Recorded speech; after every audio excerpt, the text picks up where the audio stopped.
షాద్ నగర్ వైపు ఉన్న మన స్వర్గసీమ వెంచర్లో ప్లాట్లు కొన్న వాళ్ళంతా సంతోషంగా ఉన్నారు. ఒక్కసారి విజిట్ చేయండి.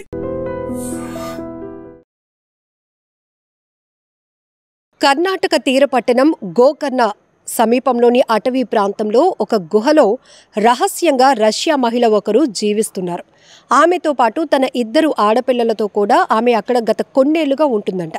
అయితే అటవీ ప్రాంతంలో పెట్రోలింగ్ నిర్వహిస్తున్నటువంటి పోలీసులకు అక్కడ బట్టలు ఆరేసి ఉండటం వారు గుర్తించారు.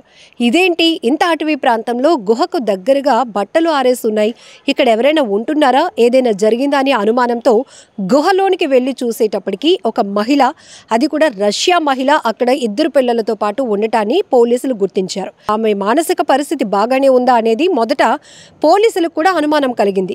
ఎందుకంటే ఈ మధ్య యూట్యూబర్స్ కొంతమంది అడ్వెంచర్స్ వీడియోస్ కూడా చేస్తున్న క్రమంలోనే ఒక యువకుడు కూడా ఈ విషయాన్ని గమనించి పోలీసులకు సమాచారం ఇచ్చాను అని కూడా చెప్తున్నారు. సో అయితే ఆమెను ఏంటి డీటెయిల్స్ అడిగి తెలుసుకున్నప్పటికీ, ఇంత అటవీ ప్రాంతంలో గుహలో 2 పిల్లలతో మీరు ఇక్కడ ఏం చేస్తున్నారు, మీరు ఎక్కడి నుంచి వచ్చారు అనేటప్పటికీ, నేను రష్యా నుంచి వచ్చాను, ఇక్కడ పిల్లలతో ఉంటున్నాను. అయితే ఇమీడియట్గా వాళ్ళకి ఇంత అటవీ ప్రాంతంలో ఇంత రిస్క్లో ఆ పిల్లల జీవితాన్ని పడేసినటువంటి ఆమె గురించి పూర్తి స్థాయి విచారణ చేసినటువంటి పోలీసులు ఆమెతో మాట్లాడుతున్నప్పుడు ఆమె చెప్తూ ఉంది, నా మానసిక పరిస్థితి బాగోలేదు అని మీరు అనుకుంటున్నారు, కానీ నేను భగవంతుడికి దగ్గరగా ఉండటానికి తన జీవితాన్ని ఇక్కడ కొనసాగిస్తున్నాను. నా వల్ల నా పిల్లలకి ఎలాంటి ప్రమాదం లేదు, వారు చాలా హ్యాపీగా ఉండగలుగుతున్నారు.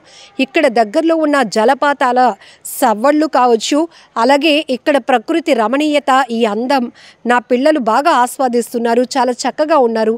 వాళ్ళకి కావాల్సిన స్టడీ కూడా, ఎడ్యుకేషన్ కూడా నేను ఇస్తున్నాను, వారికి చదువు నేను నేర్పిస్తున్నాను. ప్రకృతితో మమేకమవుతూ నేను నా పిల్లలు చాలా సంతోషంగా ఇక్కడ జీవిస్తున్నాం. ప్రస్తుతానికి నాకు ఎవరు లేరు, ఇక్కడ 2 పిల్లలతో నేను ఉంటున్నాను, ఇష్టపూర్వకంగా చాలా హ్యాపీగా ఉంటున్నాము అంటూ ఆమె కొన్ని మాటలు చెప్పుకొచ్చారు. ఇంతలోనే ఇప్పుడు పోలీసులు ఆమెను వైద్య పరీక్షల నిమిత్తం కూడా హాస్పిటల్కి తరలించిన క్రమంలోనే ఇజ్రాయెల్ కంట్రీ నుంచి ఒక వ్యక్తి ఆమె నా ప్రేయసి, ఆమెను కలవటానికి, ఆమెతో మాట్లాడటానికి నాకు సహకరించండి అంటూ పోలీసులను అప్రోచ్ అవుతున్నారు. చాలా ఇంట్రెస్టింగ్గా ఉంది కదా. అంత అటవీ ప్రాంతంలో దేశం కాని దేశం వచ్చినటువంటి ఒక మహిళ, రష్యా మహిళ, భగవంతుడికి దగ్గరగా ఉండే ప్రయత్నంలో ప్రకృతితో కనెక్టివిటీ ఏర్పాటు చేసుకుని ఒక గుహలో రహస్యంగా కొన్నాళ్ళ నుంచి అక్కడ ఉంటుందంటే ఆమెకి మిగతా అవసరాలు ఎవరు సమకూర్చుతున్నారు? ఆమెకు ఇక్కడ ఒక గుహ ఉందని, ఇక్కడ స్టే చేయొచ్చు, పిల్లలకు కూడా ఎలాంటి ప్రాణభయం లేదు, నేను నా పిల్లలు ఇక్కడ ప్రశాంతంగా ఉండగలుగుతాము అనే వాతావరణం అక్కడ ఉంది అని, లేకపోతే ఆమె క్రియేట్ చేసుకుందా ఏంటి? చాలా ఇంట్రెస్టింగ్ అనిపిస్తోంది కదా. ఒకసారి ఈ రష్యా మహిళ కోసం పూర్తి వివరాల్లోనికి వెళ్దాం. కర్ణాటక తీర ప్రాంతం గోకర్ణ అటవీ ప్రాంతంలో ఒక గుహలో ఉంటున్నటువంటి ఈ మహిళ పేరు నీనా కుటీనా, 40 ఏళ్ళు మహిళ. తన 2 పిల్లలతో కలిసి రహస్యంగా ఒక గుహలో నివసిస్తోంది. అయితే ఆమె తన ప్రేయసి అని ఇజ్రాయెల్ నుంచి డ్రోర్ గోల్డ్ స్టెనిన్ అనే 38 ఏళ్ల వ్యక్తి బెంగళూరు వచ్చారు. ఆమెతో మాట్లాడేందుకు పోలీసుల సాయం కోరుతున్నారు.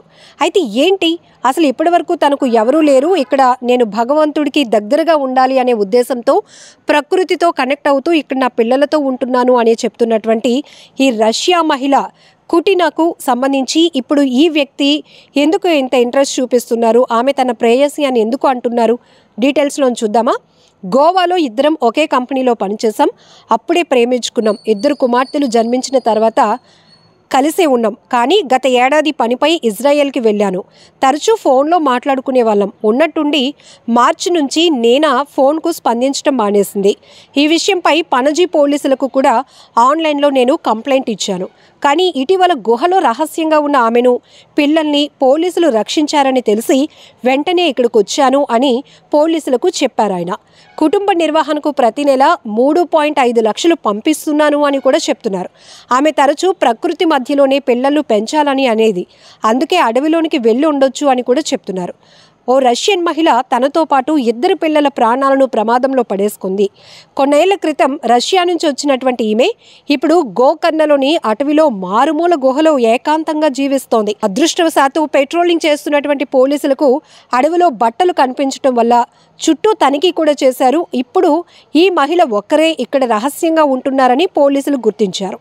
విషపూరిత పాములు, మృగాలతో పాటు కొండ చర్యలు విరిగిపడేటటువంటి ప్రమాదం ఉన్న ఆ ప్రాంతం నుంచి వారిని అక్కడి నుంచి వెంటనే తరలించారు పోలీసులు. ఇక కర్ణాటకలోని గోకర్ణలో ఈ సంఘటన అయితే జరిగింది. దట్టమైన అటవీ ప్రాంతంలోని రామతీర్థ కొండపై ఉన్నటువంటి ప్రమాదకరమైన గుహ అది కూడా. అందులో ఈ రష్యా మహిళ 2 పిల్లలతో ఉంటుంది. జూలై 9న పర్యాటకుల భద్రత కోసం గోకర్ణ పోలీసులు రామతీర్థ కొండ ప్రాంతంలో పెట్రోలింగ్ జరిపారు.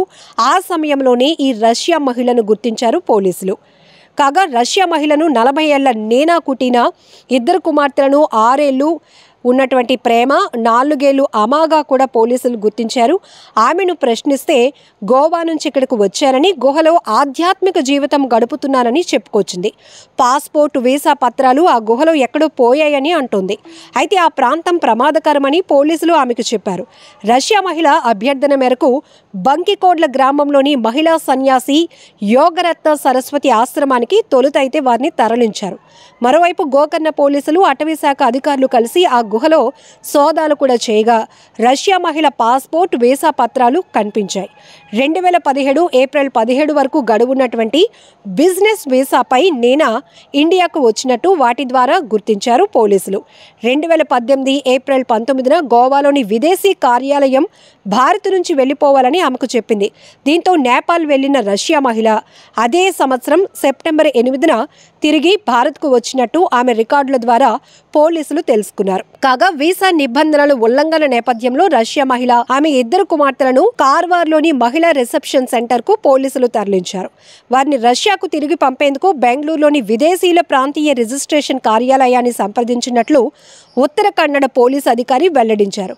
అయితే ఈ క్రమంలోనే ఇజ్రాయెల్ నుంచి వచ్చినటువంటి వ్యక్తి నేనా తన ప్రేయస్ అని, 2 కూతుర్లు తన కూతుర్లే అని చెప్పి అతను చెప్తా ఉన్నారు. సో ఇప్పుడు ఎలాంటి ట్విస్ట్ ఉండబోతుందో అనేది కూడా చాలా ఇంట్రెస్టింగ్గా మారుతోంది. నిజంగా ప్రస్తుతం ఉన్నటువంటి సమాజం దేనికి ప్రయారిటీ ఇస్తుంది? ఆర్థిక సంబంధాల చుట్టూ మాత్రమే తిరుగుతుంది. మళ్ళీ ఎన్నికలంగానే చాలా విరక్తి కలుగుతాను. మంచి అనిపిస్తుంది కదా, లేడీస్ కూడా ఛాలెంజింగ్ జాబ్స్ చేసినప్పుడు చాలా బాగుంటది. ట్రాఫిక్ అసిస్టెంట్స్ గా నియమించిన ట్రాన్స్జెండర్స్ అందరితో సాల్యూట్ చేయించుకుంటున్నారు. ఫుడ్ డెలివరీ ఇవ్వటానికి వెళ్ళినటువంటి డెలివరీ బాయ్ అనిల్ పై కళ్ళ ముందు